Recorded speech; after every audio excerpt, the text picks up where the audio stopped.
For race number 4 of the 2021 Xfinity Series season, we head to the Las Vegas Motor Speedway. We get things started with Myatt Snider and Austin Cindric on the front row as the two would fight for the top position. Myatt would take the lead early on, but then he gets split by Austin Cindric and the 18, two of the dominant cars early on in the race. Fast forward to lap 17, deja vu going on here. Stefan Parsons spins in the number 99 yet again. Just like last week, here he is coming off of turn 4. Luckily no major damage, caution would come out.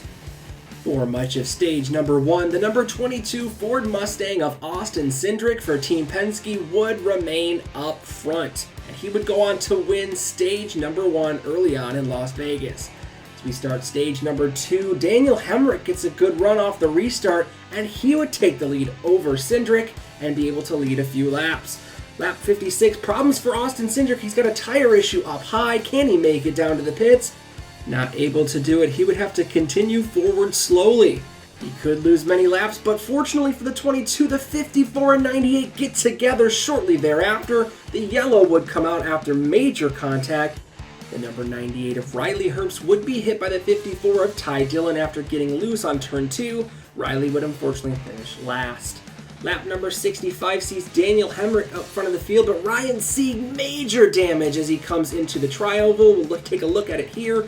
He gets into the grass of that splitter, causing major damage for the 39.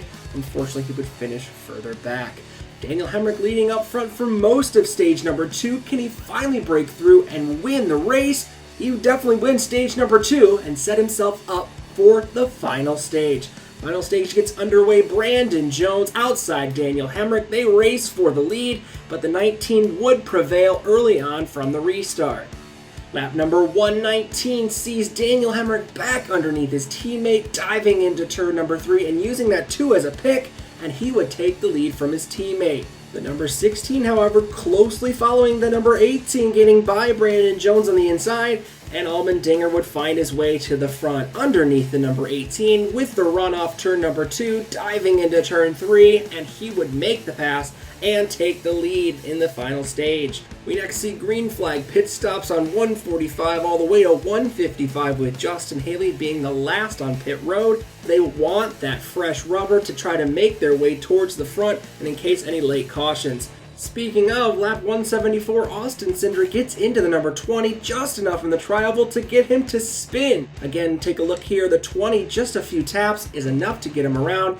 Harrison would, however, recover for a good finish. We rejoin the race with 20 laps to go. Daniel Hemric in front of AJ Allmendinger. Can the 18 get its first win in the National Series? But problems behind. The 02 gets into the 54. Ty Dillon gets major damage. The 02 also into the wall. Multiple other cars involved in either spin or receive damage. And that means another restart late with 13 laps to go. Hemric outside, Allmendinger inside.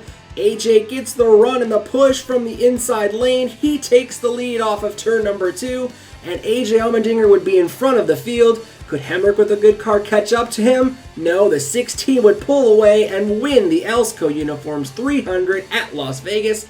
And AJ, after many great runs and great cars in the beginning of the season, is now locked into the playoffs. So let's take a look at the full Elsco Uniforms 300 results. Again, those Gibbs cars, Cindric, as well as Kaulig, all running up front. Not a huge surprise. Couple good JRM cars also finally finishing towards the front. Justin still lagging a little bit behind, but finally rights the ship and gets a good lead lap finish. And again, we still see Jeremy Clements. We see Joe Graf Jr. with another great finish up there. And Santino Ferrucci finishing on the lead lap, just his second Xfinity race. Really good to point out there. We also have some involved in the spin there, just a lap down, the 17, getting some good owner's points for the future there. Some drivers finishing towards the back though. Ryan Sieg running into issues. Riley Herbst running into some problems after the incident with Ty Dillon. Myatt Snider, luckily he's locked in, so that 9 laps down finish in 32nd will not affect him too much. It still seems early, but you have to be thinking about points all season long. Speaking of the points, let's look at the 2021 Xfinity playoff standings as they sit. 3 drivers currently locked in. Gibbs and Kaulig look like they're going to be the main contenders up towards the front, along with that 22 car. Clements and Brown both in the top 10 still, looking good in the early parts of this season. JRM finally making some moves with Annett and Gregson now finally into the top 12. Allgaier not too far out. With lots of quality teams looking to get wins, you need to bank those points even this early on in the season.